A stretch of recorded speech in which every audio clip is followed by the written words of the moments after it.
Bismillahirrahmanirrahim. Allahumma sholli ala sayyidina Muhammad wa ala ali sayyidina Muhammad. Assalamualaikum warahmatullahi wabarakatuh. Alhamdulillahirabbil alamin. Kembali lagi di Khatam Al-Qur'an, baca, renungkan dan amalkan. Bersama saya Ali Zainal dan guru kita yang kita sayangi, Syekh Ali Jabir. Assalamualaikum Syekh. Waalaikumsalam warahmatullahi wabarakatuh. Alhamdulillahirabbil alamin, jamaah yang dimuliakan oleh Allah. Tanpa terasa kita sudah masuk di hari yang ke-13 di bulan suci Ramadan. Masya Allah Syekh, ini sudah sedikit lagi menuju ke-15 ya.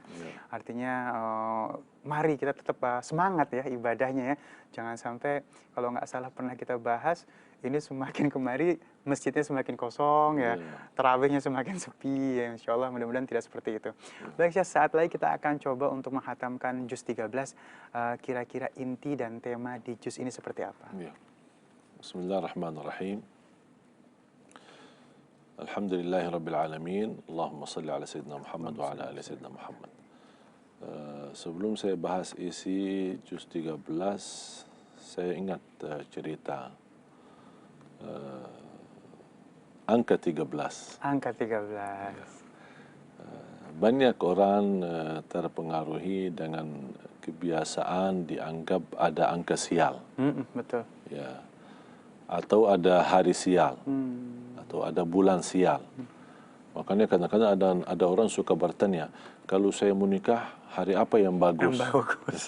Sampai ada lantai, tidak ada lantai 4 ya kalau nggak salah, lantai di gedung ya. Jadi semuanya hari bagus, semua angka itu bagus. Yang tidak bagus adalah perilaku kita. Jadi kalau perilaku kita baik, insya Allah tidak ada pengaruh angka dan tidak ada pengaruh hari. Tapi yang menjadi masalah adalah perilaku kita, perbuatan kita. Kadang-kadang perbuatan dosa maksiat, ya akhirnya hari itu menjadi hari yang buruk bagi kita. Jangan dilimbarkan ke harinya, tapi limbarkan ke diri kita sendiri.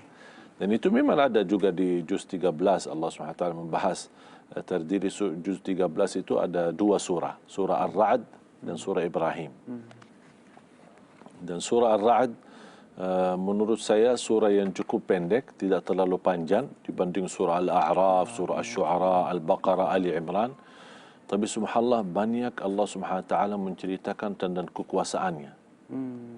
Karunia-karunia Allah Subhanahu wa taala, bagaimana turunnya hujan, bagaimana menahankan hujan, bagaimana menjadikan alam ini subur, tanahnya makmur dengan tanam-tanaman, bagaimana malaikat yang memang tugasnya mengirimkan rizki kemana-mana. Jadi subhanallah luar biasa suratul Ra'd ini memberikan tanda kekuasaan Allah Subhanahu wa taala, dan di antaranya ada ayat alladzina amanu wa tatma'innu qulubuhum bidzikrillah. Ala bidzikrillah tatma'innul qulub. Orang-orang yang menjaga zikir insyaallah akan mendapatkan ketenangan hati.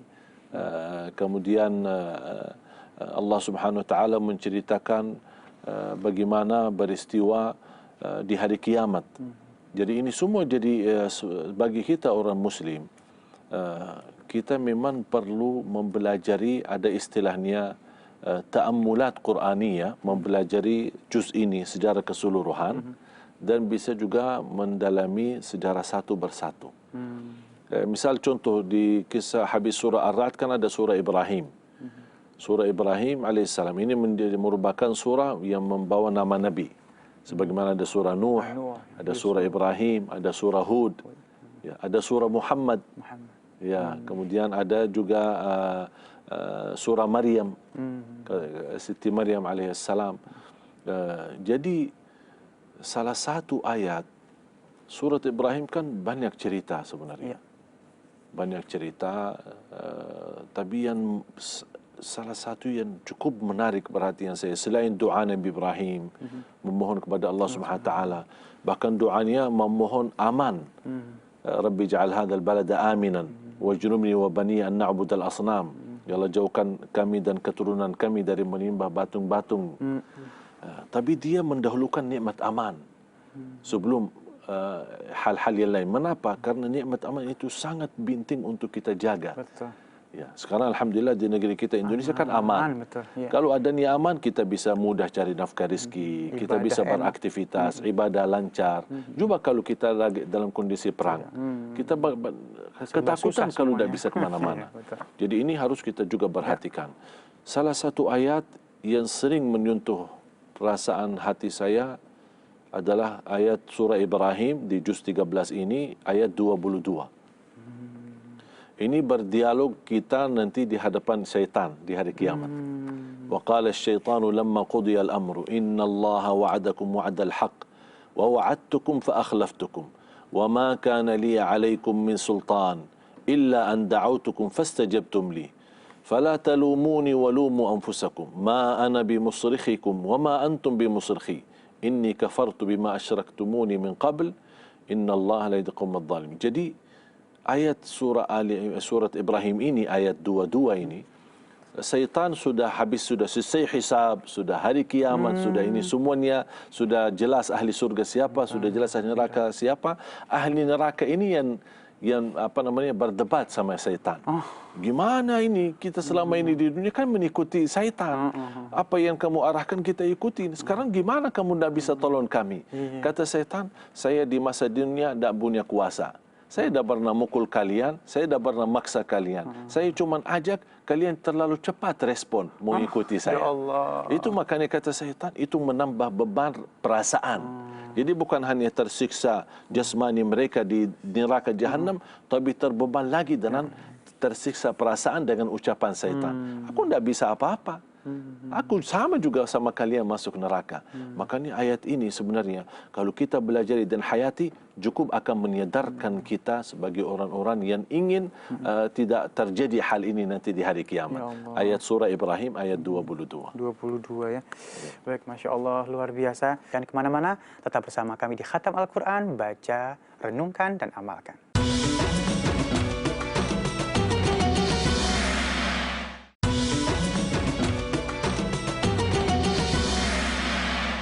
Kembali lagi di Khatam Al-Quran, baca, renungkan, dan amalkan. Namun sebelumnya Ali akan sedikit berdialog dengan guru kita, Syekh Ali Jabir. Baik, mohon izin Syekh Ali. Sering sekali memang kita mendengarkan keluarga dari Nabi Allah Muhammad Sallallahu Alaihi Wasallam. Yang jadi pertanyaan di sini, apakah Allah Subhanahu Wa Taala memiliki keluarga juga? Ya. Ya memang kita kenal kalau keluarga Rasulullah SAW yang disebutkan Alu Muhammad atau Ahlul Bait.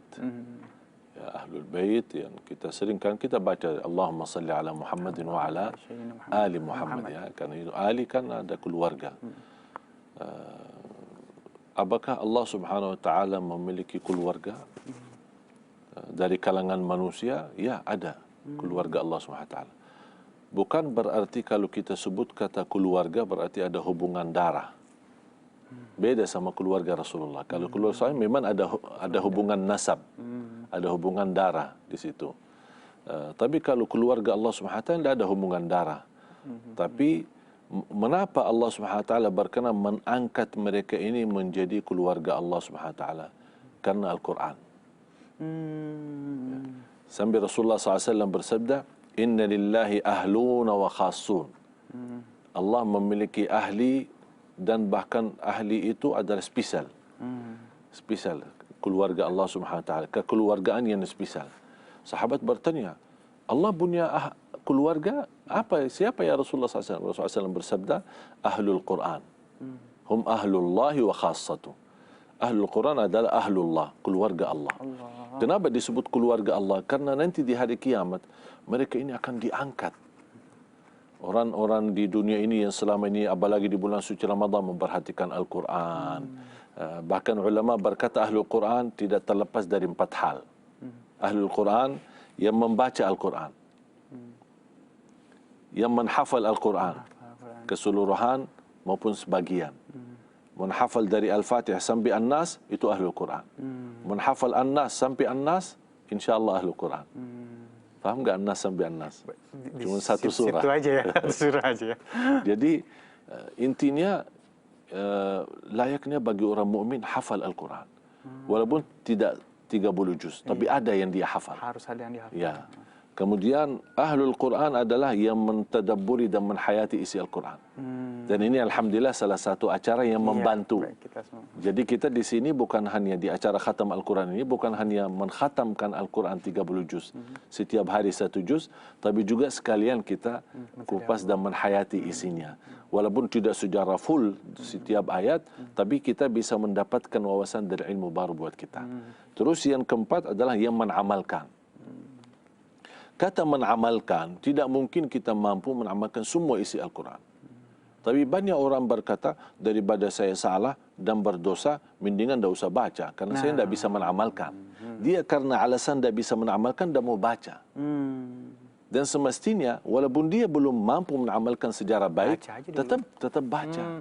Jangan tinggalkan semuanya, tetap baca. Tetap baca, tetap hafal walaupun sebagian, menhayati sesuai kemampuan walaupun cuma 1 ayat 2 ayat, dan menamalkan memang sesuai kemampuan. La yukallifullahu nafsan illa wus'aha. Tak mungkin kita mampu menamalkan semua isi Al-Quran. Makanya dengan adanya 4 hal ini, 4 poin ini, membaca rutin, menghafal keseluruhan maupun sebagian, menhayati dan mentadabburi, kemudian menamalkan. Dan kata menamalkan, ya, kalau Allah Subhanahu wa taala berfirman innallaha yuhibbul muttaqin, Allah cinta orang yang bertakwa. Berarti kita berusaha menjadi orang yang bertakwa. Kalau Allah melarang kita berbuatan keburukan dan dosa, kita jauhi. Ini namanya menamalkan. Iya, betul. Memang ada kesalahan, ada kekurangan, ya wajar, kita manusia. Makanya tapi ada upaya, kita harus tunjukkan kepada Allah ikhtiar kita. Biar Allah lihat, oh Masya Allah ini hamba, ada upayanya, ada keinginannya, bukan hanya sebatas niat saja disimpan di hati, tapi tidak ada ikhtiar, tidak ada azam, tidak ada usaha. Dan disitulah kemuliaan Ahlul Quran, Allah angkat derajat mereka, bukan dari segi pahala, mereka bisa mendapatkan banyak pahala yang luar biasa. Setiap 1 huruf 10 kebaikan. Tapi nanti di hari kiamat, selain mereka mendapat syafaatnya Al-Quran, mereka akan dibawa oleh malaika menjadi posisinya dekat sama Allah. Ya Allah. Kenapa mereka terpilih menjadi hamba yang terdekat sama Allah? Artinya duduk sama Allah SWT, bersama Allah, dekat dengan Allah. Kenapa? Karena mereka menghargai kalamullah. Karena ini kalamullah itu bukan ciptaan, bukan diciptakan oleh Allah, tapi ini kalamullah langsung. Allah yang berbicara. Makanya kata ulama, barang siapa yang ingin kenal Allah, bacalah Al-Quran. Barang siapa yang ingin bicara sama Allah, jagalah salat.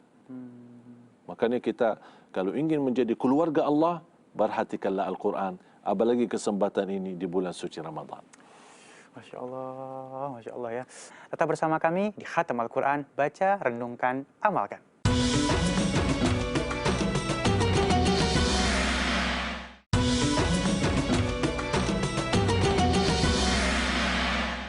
Kembali lagi di Khatam Al-Quran, baca, renungkan, dan amalkan. Alhamdulillah Alamin. Syekh Ali, saat ini kita sudah masuk atau menghatamkan juz yang ke-13. Mungkin sedikit lagi, mohon ilmunya, kira-kira apa yang bisa kita kaji dari juz yang ke-13 ini? Ya. Bismillahirrahmanirrahim.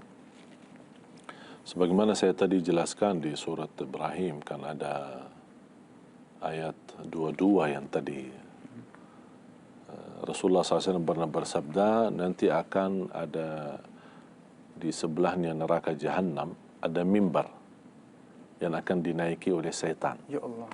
Supaya dia bisa mempandangi orang-orang yang pernah dia berhasil. Dibujuk ya. Iya, dibujuk dan berhasil mengajak mereka sekalian masuk bersama dia ke neraka Jahannam. Sebelum dilimbar ke neraka Jahannam, mereka bisa melihat kondisi dan mereka tuntut. Kan kami ikutmu selama ini. Sekarang harus kamu bela kami ini gimana? Gimana nih? Iya, makanya subhanallah yang menarik perhatian saya dan mohon maaf membuat saya kesal. Maksudnya kesal apa ya? Apa namanya? Enak-enak aja ini setan ya. Dia menggoda kita, padahal dia berkata, aku tak punya kuasa kepadamu. Iya, dia ngeles lagi ya. Iya, jadi cuman hanya mengajak. Saya hanya cuman ya kalau kita bilang bahasa isyarat. Hanya saya tunjuk ini langsung kamu malah cepat responnya. Bahkan ada sekarang perilaku manusia yang lebih hebat daripada godaan setan sendiri. Sambil setan, aku cuma goda segitu. Karena kamu malah lebih-lebihan. Improvisasinya lebih luas. Iya, jadi lebih luas ini. Jadi kadang-kadang malah syaitan bisa belajar dari manusia. Allahu Dari Akbar. perilaku-perilaku yang aneh-aneh ya. Makanya kita harus sadarkan ayat ini. Menurut saya kalau setiap pemuda-pemudi, setiap orang-orang yang masih terjun dalam dosa dan maksiat, ini kesempatan. Baca ayat Ibrahim, surah Ibrahim ayat 22 ini. Insya Allah akan kita membuat lebih sadar dan kita tahu bakal nanti di hari kiamat akan diketahui dan dibodi oleh setan. Kemudian di dalam surah Ibrahim Allah Subhanahu wa taala termasuk dalam surat Ar-Ra'd juga Allah Subhanahu wa taala menceritakan amalan-amalan dan sifat-sifat orang-orang yang mendapatkan kemuliaan di sisi Allah Subhanahu wa taala. Kita orang beriman tidak cukup hanya iman kita. Ada orang berkata yang penting hati baik. Tapi perilakunya masih jauh dari kebaikan. Jadi tidak cukup ada niat, tidak cukup ada hati. Ada hati dan ada sikap. Sama orang-orang membaca Al-Quran tapi di hatinya. Atau dia berzikir cuma pakai hati. Tapi dari ucapannya, na'udzubillah, masih ada ucapan yang kotor, masih ada ucapan yang tidak baik. Bahkan Rasulullah SAW mengingatkan kita, "Man kana yu'minu billahi wal yawmil akhir falyaqul khairan aw liyasmut." Ada satu riwayat aw liyaskut.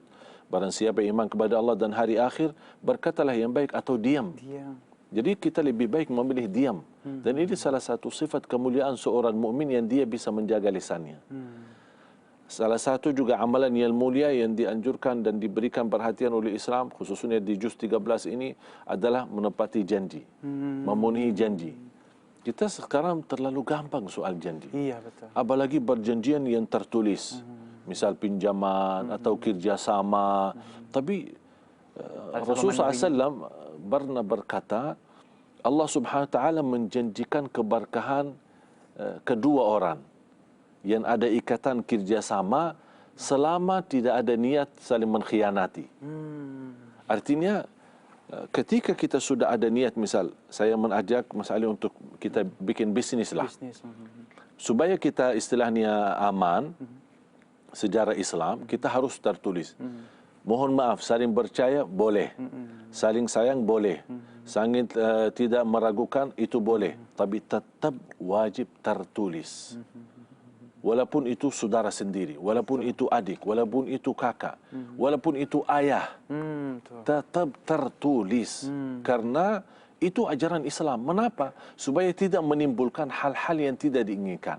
Namanya manusia bisa lupa, namanya manusia bisa rubah, tiba-tiba bisa rubah. Dan ini kan bisnis. Supaya terjaga hak kita bersama dan masing-masing mempunyai haknya, di situ ada perjanjian. Dan Islam mengajarkan orang-orang salah satu amalan yang mulia dan diangkat kemuliaan kita di sisi Allah adalah memenuhi janjian, menjaga perjanjian. Bahkan sifat orang munafik yang mengingkari janjian, mengkhianati amanah. Na'udzubillah. Dan jangan kita membiarkan syaitan mengambil kesempatan. Ada orang katanya, enggak, saya sudah, kalau sama teman saya ini, alhamdulillah kita saling percaya. Kita sudah teman semenjak sekolah SD. Udah nggak perlu perjanjian. Ya, enggak perlu bagi perjanjian. Justru syaitan di situ mengambil kesempatan. Itu dia. Syaitan mau berbuat, karena kita bukan masalah kita saling percaya, itu hal baik. Tapi kenapa tidak ada tertulis perjanjian? Walaupun hanya sebatas mengikuti perintah Islam. Kan ini ada perintah dari Allah Subhanahu wa taala, faktubu, tuliskanlah perjanjianmu. Ada orang-orang misal berhutang sama kita. Kita memberi hutang dan saya tahu orang ini mungkin barangkali belum tentu lunasi hutang itu kalau saya tagih. Tapi kenapa saya harus tuliskan? Ada niat, saya tuliskan. Walaupun nanti ada niat, nanti saya ujung-ujungnya saya ikhlaskan. Ya, saya karena sudah tahu orangnya.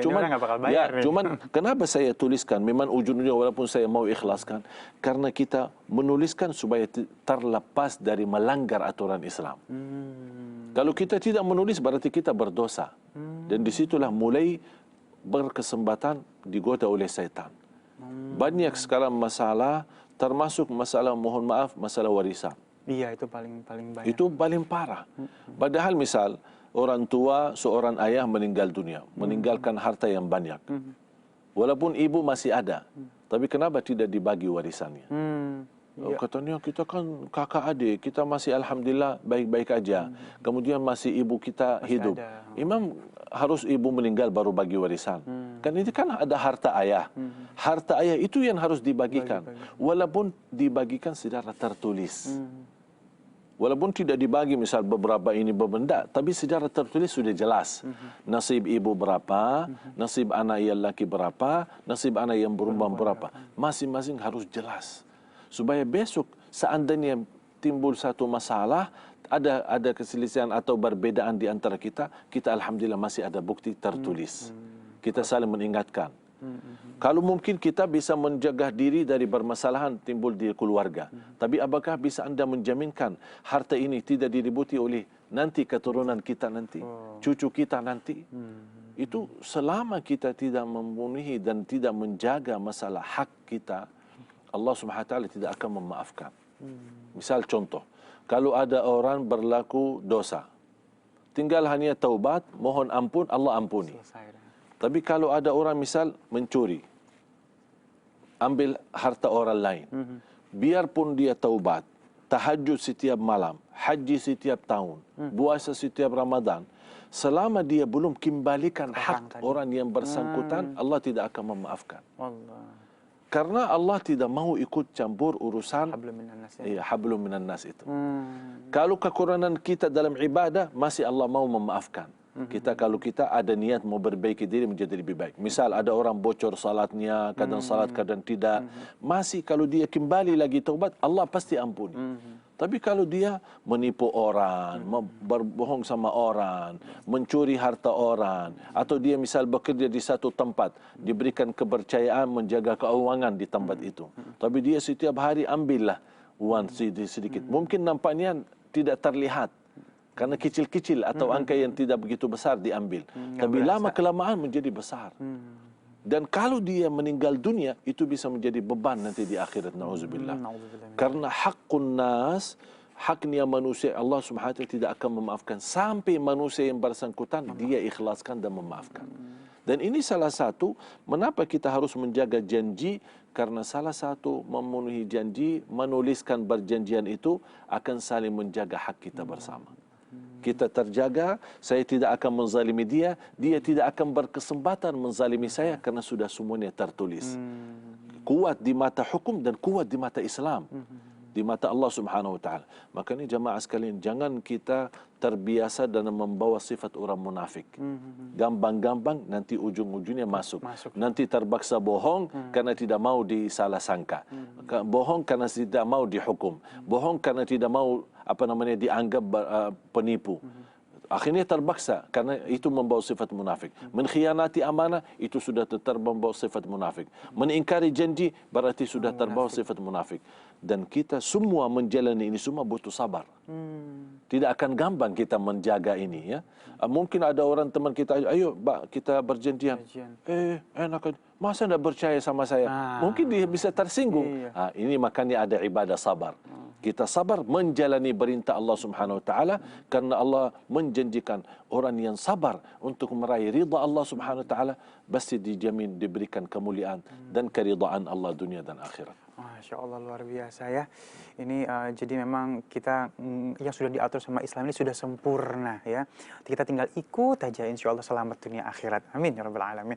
Baik, jamaah yang dimuliakan oleh Allah, saat ini ada sahabat kita yang sudah mengirimkan pertanyaan buat Syekh. Kita akan coba simak dulu seperti apa pertanyaannya. Allahumma arhamna bil Quran. Assalamualaikum warahmatullahi wabarakatuh, Syekh. Nama saya Nur Indah. Saya mau bertanya nih, Syekh. Saya sudah bekerja sih 20 tahun, tapi sepertinya rezeki itu masih belum tercukupi. Dan apa yang harus saya lakukan ya, Syekh? Itu pertanyaan dari saya. Cukup sekian. Waalaikumsalam warahmatullahi wabarakatuh. Masya Allah, hidup di dunia ini memang penuh dengan keinginan ya. Yang namanya keinginan ini pasti nyiksa kalau misalnya tidak tercukupi, tidak pernah puas ya. Dan ini akan jadi celah juga buat setan. Nanti kita akan jawab ya. Jangan kemana-mana, tetap bersama kami di Khatam Al-Quran, baca, renungkan, dan amalkan.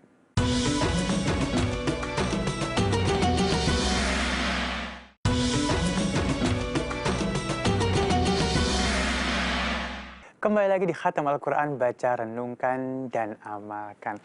Baik, tadi ada sahabat kita yang sudah bertanya, saya ini memang untuk urusan apa ya, gaib, tidak terlihat ya, kebutuhan itu selalu ada, dan nggak pernah puas. Ada, aku bilang tadi kan yang bertanya seorang wanita, ada yang bilang wanita qanaah, terima aja, tapi nggak bisa juga seperti itu.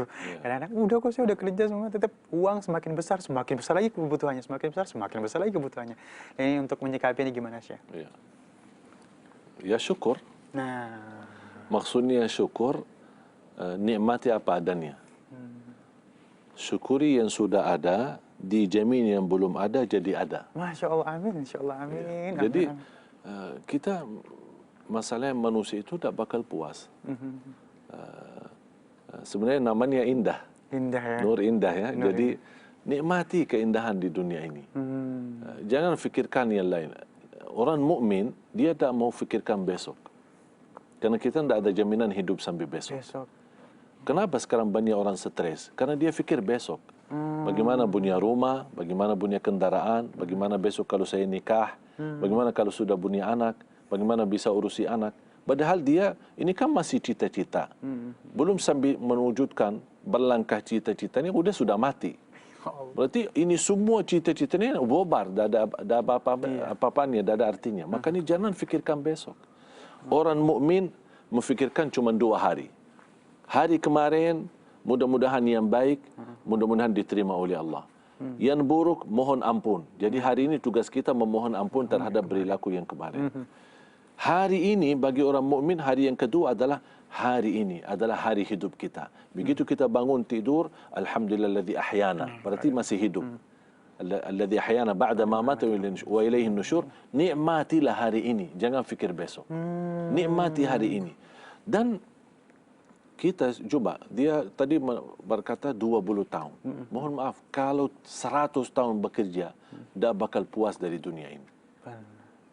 Jangan Anda merasa belum memiliki kecukupan, padahal sudah ada penghasilan. Ada orang kaya raya tapi masih stres. Iya, masih punya hutang malah kadang-kadang ya. Jadi tidak ada yang merasa puas di dunia ini. Tidak akan bisa merasa puas. Makanya nikmatilah. Apalagi kalau bisa harta kita atau penghasilan kita tersusun rapi.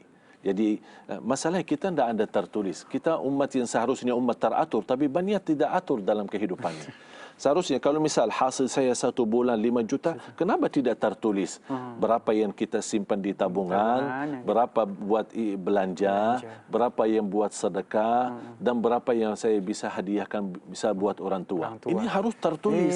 Tuliskan supaya teratur. Misal target saya bulan ini uang belanja 1 juta.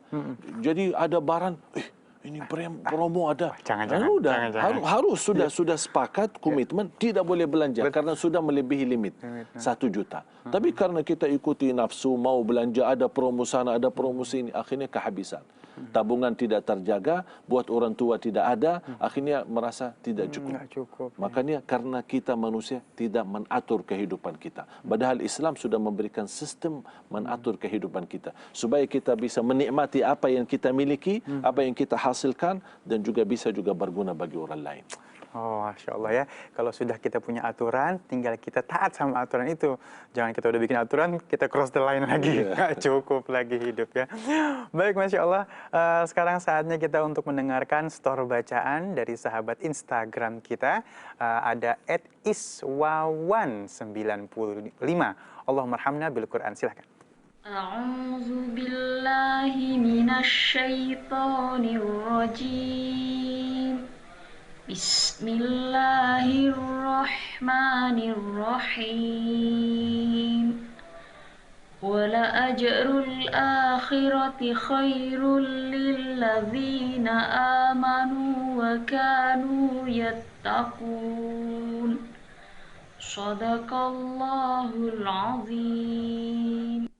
Masya Allah, terima kasih ya sudah kiriman bacaannya. Baik, silakan Syekh. Ya. Masya Allah, bagus, dan karena dekat banget ya. Iya, terlalu bikin videonya luar ya. biasa, semangat ibu, Masya Allah bagus bacaannya, suaranya bagus. Cuman tolong diperhatikan harus membedakan antara ta sama ta. Jadi a'udzu billah, dia ketika membaca a'udzu bagus, syai bagus, huruf shin. Tapi ketika masuk ke huruf ta, dia sepertinya ada ta. Minasyaitanir rajim. Seharusnya minasyaitanir rajim. Ya, ta. A'udzu billahi minasyaitanir rajim.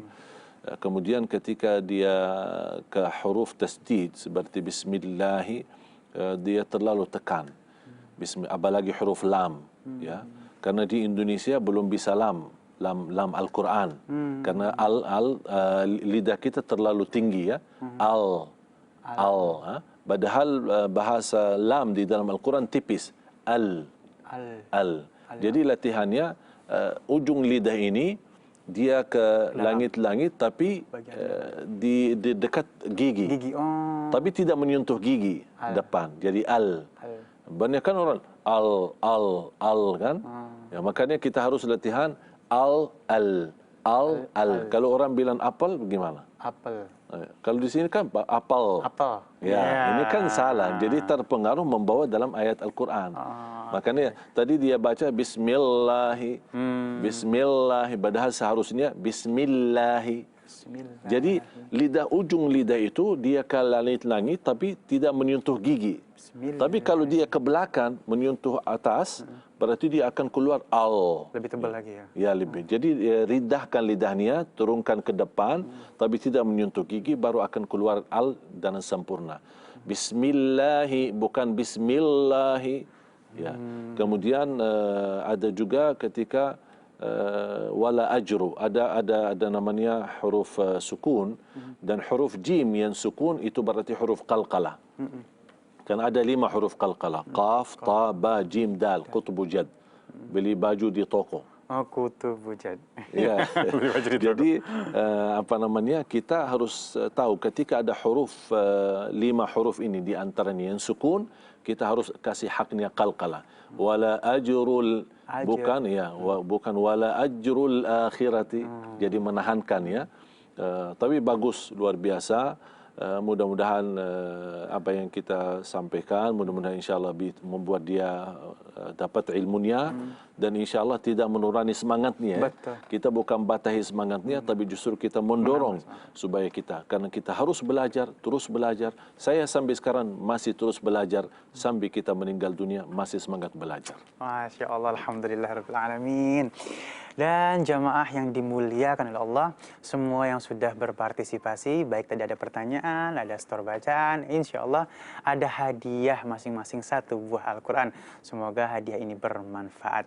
Alhamdulillah rabbil alamin, kita sudah sampai di akhir acara pada kesempatan kali ini. Saatnya saya Ali Zainal dan guru kita Syekh Ali Jaber untuk undur diri. Saksikan terus Khatam Al-Quran, baca, renungkan, dan amalkan. Selamat menjalankan ibadah puasa. Assalamualaikum warahmatullahi wabarakatuh. Bismillahirrahmanirrahim. Alhamdulillahi rabbil alamin. Allahumma salli ala Sayyidina Muhammad wa ala ali Sayyidina Muhammad. Allahumma allimna ma yanfa'una wa anfa'na bima 'allamtana wa zidna ilman wa tuqa. Ya Allah, berilah kepada kami ilmu yang bermanfaat dan jadikan acara ini menjadi saksi baik bagi kami. Dan semua yang ikut acara ini, ya Allah, mendapatkan berkahnya ilmu bermanfaat bagi mereka. Dan mereka mampu mengamalkan istiqamah sampai akhir hayat. Ya Allah, jadikan sisa umur kami lebih baik daripada yang sudah lalu. Ampuni segala kekurangan kami. Ya Allah, kami memang tidak terlepas dari kesalahan. Ya Allah, pimpinlah kami dan tolonglah kami agar kami mampu istiqamah Islam iman sampai akhir hayat. Ya Allah, jadikan pertemuan ini dan ilmu yang kami belajar melalui acara ini, ya Allah, menjadi saksi baik dan menjadi amal salih bagi kami yang tidak terputus pahalanya sampai hari kiamat. Ighfir lana wa liwalidina warhamhuma kama rabbawna sighara. واغفر لجميع المسلمين والمسلمات والمؤمنين والمؤمنات الأحياء منهم والأموات برحمتك يا أرحم الراحمين. ربنا آتنا في الدنيا حسنة وفي الآخرة حسنة وقنا عذاب النار. وصلى الله على سيدنا ونبينا محمد وعلى آله وصحبه وبارك وسلم والحمد لله رب العالمين.